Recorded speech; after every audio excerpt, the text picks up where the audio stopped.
Professor Dr. Sanjay Joshi. Today I am going to have my presentation on febrile convulsions in children. Febrile convulsion is one of the commonest emergency which is faced by a doctor, and it is one of the commonest cause of convulsions in children. The incidence you can see is as high as 5 to 10% in general pediatric population. We come to the definition. Febrile convulsion is defined as the convulsions which occur in the age group of 6 months to 60 months at a temperature of 38.4 degrees centigrade or higher in absence of past history of afebrile seizures, and the last part is very important, that is in absence of CNS infection or metabolic imbalance. So if there is a child with pyogenic meningitis and if he gets convulsions, that is not called as febrile seizures. Febrile seizures essentially means in absence of intracranial infection. There are various differences in the age group of febrile seizures, like ILAE, that is International League Against Epilepsy, says that the age can be considered above 1 month, and then National Institute of Health Consensus says that the age for febrile convulsion can be between 3 months to 60 months. But just to remember that the age should be between 6 months to 60 months. There are 4 types of febrile seizures. One is simple febrile seizure, which accounts to approximately 70 to 80% of the cases. Another is complex febrile seizures, which account to 20 to 30% of the cases. Then febrile status, which accounts to 5%, and then fever related epilepsy in a minority, that is 1 to 2%. We come to the definition of simple febrile convulsion. Remember, there are 6 essential points in simple febrile convulsion. One, it is a primary generalized seizure, which is tonic-clonic, lasting maximum up to 15 minutes, coming at a temperature more than 38.4 degrees centigrade, not recurring in 24 hours, in a neurologically normal child, leaving no neurological sequelae. So that is the definition of simple febrile seizures. While complex febrile seizures are the one which can be partial or focal at the onset, lasting more than 15 minutes and the recurring within 24 hours in the same febrile illness. Febrile status means if the febrile convulsion continues and lasts for more than 30 minutes, then it is called as febrile status.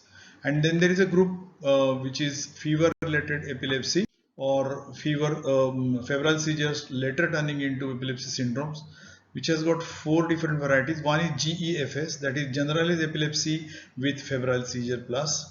Another is Dravet syndrome. Third is temporal epilepsy due to mesangial temporal sclerosis or hippocampal sclerosis.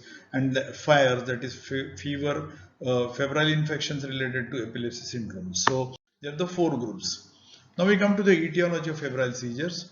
There is a definite role of genetic predisposition, because if one child has a history of febrile seizure, then there are 10% chances that the next child will also have febrile seizure. And if both the parents have history, then the risk rises to as high as 50%. A detailed genetic study revealed that there are 2 loci, that is FEB1 and FEB2 on chromosome 8 and 19p, which are related to febrile seizures. And there are various febrile illnesses which are associated with febrile convulsion, like otitis media, bronchopneumonia, gastroenteritis, respiratory tract infection, measles and other viral infections, and post-DPT vaccination. So in all these conditions, the fever can precipitate febrile seizures.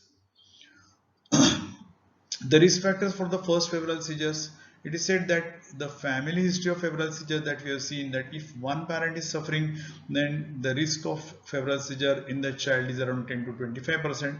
And if one parent and one sibling is suffering from febrile seizure, then the chances of febrile seizure in the child is around 50%. There are 3 points, that is developmental delay, NICU stay, that is if the child has remained in NICU for some or the other reason for more than 28 days, or if the child is a daycare attendance, which means that he is more prone for infection. Then out of these 3, if more than 2 risk factors are present, then the chances of febrile seizures are around 30%. But the main worry about febrile seizure is the recurrence. So not only the doctors but the parents are worried about febrile seizures, the recurrence of febrile seizures. And the risk factor for recurrence include either major risk factors and minor risk factors.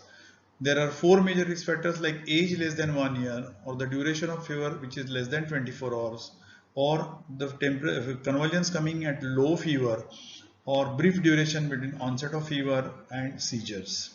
And there are some minor factors like family history of epilepsy, family history of febrile seizures, complex febrile seizures, and low sodium at the onset.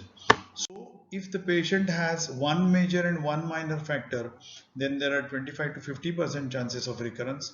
If there are two major factors, then the chances of recurrence are around 60%, and three or more, it is around 75%.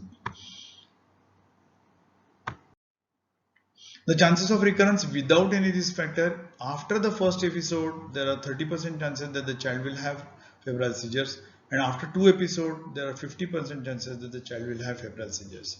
And as we have seen, if the infant gets his febrile seizure before the age of 1 year, then the chances of getting febrile seizures in his life are around 50%.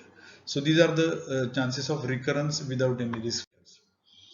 Now, the main question, or the parents are worried about epilepsy. Every parent will ask you, what are the chances that my child will have epilepsy? So if it is a simple febrile seizure, then the chances are around 1%. If it is a recurrent febrile seizure, then it is 4%. If it's a complex febrile seizure, then it is 6%. If the fever is less than 1 hour before the febrile seizure, then it is 11%. If there is a family history of epilepsy, the chances are 18%. If it's a complex febrile seizure, that's focal seizures, then it is 29%. And if the child has got neurodevelopmental anomaly, the chances of epilepsy are 33%. The main thing in febrile seizure is recurrence and epilepsy. Now we go to the clinical approach. Once we have a child with febrile convulsion, we treat an acute convulsive emergency and go for a detailed history whether to differentiate between whether it was a simple febrile seizure or a complex febrile seizure. We do a thorough clinical examination to rule out bacterial meningitis. We evaluate to find out the cause of the fever, and then detailed history and clinical examination to identify other causes of febrile convulsion.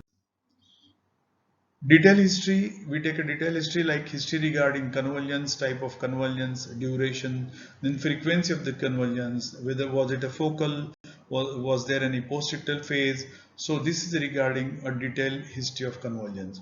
Then history regarding the fever, we inquire regarding the duration of the fever, the rate of rise, the peak temperature, and of course the distance between the fever and the seizure, which is a major risk factor. Associated symptoms like cough, vomiting, rash, which will suggest some viral infection or measles, history suggestive of urinary tract infection or acute otitis media or malaria. So history regarding these is inquired. Then history of any drugs, then any neurological deficit or developmental delay, and then most important is the family history, whether one of the parent is suffering from some type of seizure, either febrile or afebrile, and vaccination history. After that, we go for a detailed thorough clinical examination. After the initial basic evaluation like temperature, pulse, respiration, blood pressure, and SpO2, we do a detailed examination to find out the cause of the fever. As we have seen, whether there is an acute otitis media, so ENT checkup, we do a look at the pharynx where the child is suffering from pharyngitis. Then a detailed CNS examination and find out whether the child is having neck stiffness, and to check whether the meningeal signs like Kernic's sign or Brudzinski sign is positive. A top to toe examination right from anterior fontanelle and other systems is important, as well as any signs of head injury, intoxication, or neurodevelopmental anomaly are assessed. The differential diagnosis of simple febrile convulsion include, first and most important is acute bacterial meningitis. Second is encephalitis, then acute cerebral malaria, then metabolic seizures like hypoglycemia, hypocalcemia, or hypernatremia, and then fever-related epilepsy. So each has got its own clinical settings, and therefore one can distinguish between the two. Now we go for investigations. The routine investigation like complete blood count, serum calcium, serum electrolytes, and blood sugar. But CSF, electroencephalography, and neuroimaging are not routinely done in cases of simple febrile seizure, but we may consider it in cases of complex febrile seizures. Lumbar puncture or CSF examination is done only in three situations. If the child is non-vaccinated infant between the age of 6 months to 12 months, if the child presents with fever, seizures and meningeal signs, or the child before presenting to you have received some antibiotics. So in these only three conditions we go for lumbar puncture or CSF examination. Treatment of febrile seizures depend on 5 important pillars like supportive treatment, pharmacotherapy, counseling, prophylaxis and home management. So these are the 5 important pillars in the management of febrile seizures. If the child comes to us in a convulsive state, like the child is having active convulsions, then we go for first control of convulsions, and that is with the help of the drug called as benzodiazepines. So the drug of choice is benzodiazepines, and amongst them lorazepam is the drug of choice, and given in a dose of 0.1 milligram per kilogram per dose, parenterally IV, slowly. Or another drug which is used is midazolam. Dose is 0.1 milligram per kilogram per day. Rarely, if the child's seizures do not get controlled and the child is in febrile status, then fosphenytoin or levapil parenterally can be used. Then at the same time we go for control of fever with the use of antibiotics, and the drug of choice is paracetamol. The dose is 15 milligram per kilogram per dose. One can use ibuprofen in a dose of 10 milligram per kilogram per dose, or mefenamic acid rarely, but we will never use aspirin and nimesulide, so they are contraindicated in children. After that we go for the underlying cause, and suppose the child is having acute otitis media or respiratory tract infection or gastroenteritis or measles, so we use drug for managing the children in these cases. Then we go for supportive treatment. At the same time we are controlling the convulsions, we go for supportive treatment, and in that the first and most important is ABC of resuscitation. So you see the airway of the child, whether the child is taking proper respiration, and then lastly the circulation. So establish an IV line and maintain the circulation. Give a proper position to the child, because the child may aspirate the secretions and child may have aspiration pneumonia. Treat the fever either with tepid sponging, or suppose the child is unconscious, give paracetamol suppository or sometime an injectable paracetamol. And if needed, when we are putting a central line, if we take some blood sample to get the essential investigations. If the child is hypoxic due to convulsions, especially in febrile status, we give oxygen. We treat the fever and treat the cause of the fever. If there are some metabolic disturbances like hypoglycemia or hypocalcemia which has been documented, then we treat them according to the investigation.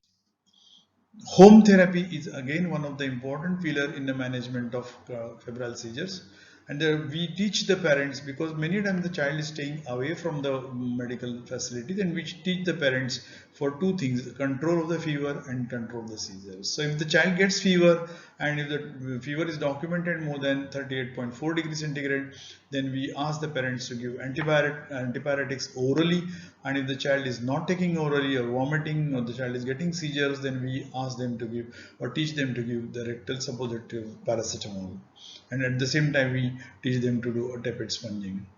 And then control of seizure is done by midazolam nasal spray. So nasal spray is given with the parents, and they're taught to give the nasal spray to the children when the child is getting seizures. One can use buccal or midazolam in a dose of 0.2 to 0.4 milligram, or sometime diazepam rectal suppository, but the absorption of diazepam suppository is erratic. The most important part is counseling, but because the moment the child gets seizures, the parents are worried about various things, whether my child will be intellectually backward, or the child will have scholastic problems, or the child will have epilepsy, and they invariably search the Google and take the advice of Google doctor whether about the febrile seizures, and they come to you. So but the most important point in febrile seizure is recurrence, and everybody is worried about the recurrence, and the recurrence is treated by only one thing, and that is drug prophylaxis. So drug prophylaxis is the key factor in treatment of febrile seizures, in treating the recurrence by giving these drugs. So the prophylaxis can be of two types, either intermittent prophylaxis or continuous prophylaxis.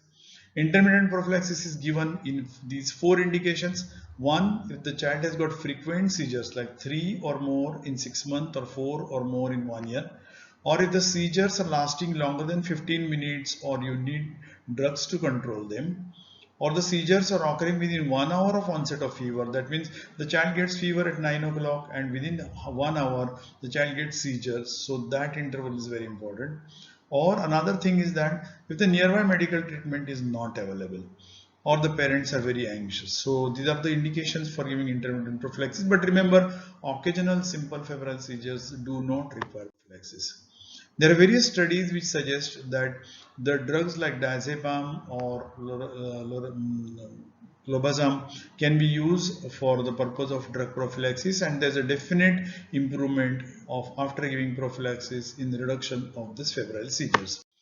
And there are various drugs which are used like clobazam and diazepam in intermittent prophylaxis in febrile seizures.